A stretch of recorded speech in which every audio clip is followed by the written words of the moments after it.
Hi guys, welcome uli sa another episode ng Kusina ang Blind Kusinera. Ngayon ay magluluto ako ng putsero. Ayan, ginisa na natin ang bawang at sibuyas. Tapos, inex natin yung karne ng pork putsero yan. Sangkot siya lang natin yan guys. Pag naprito ng konti, balikan natin siya mamaya. O, ayan mga BFF, malambot na yung ating karni kasi nilagyan namin ng 2 basong tubig para lumambot. Tapos ngayon, malambot na, ilalagay na yung tomato sauce. Pampalasa siya.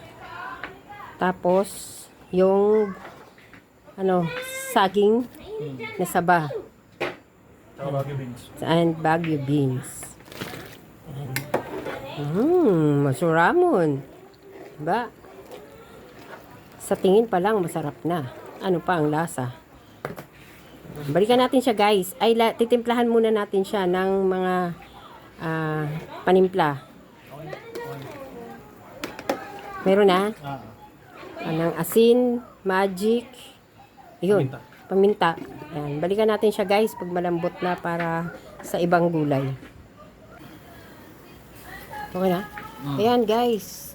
Ilagay na natin yung last na gulay, yung pechay at repolyo. And then, luto na yan. Yan guys. Sabay mo na ilagay. Sabay na? Halo mo na lang. And then, luto na siya. See you next luto sa kusina ng Blind Kusinera. Bye bye guys.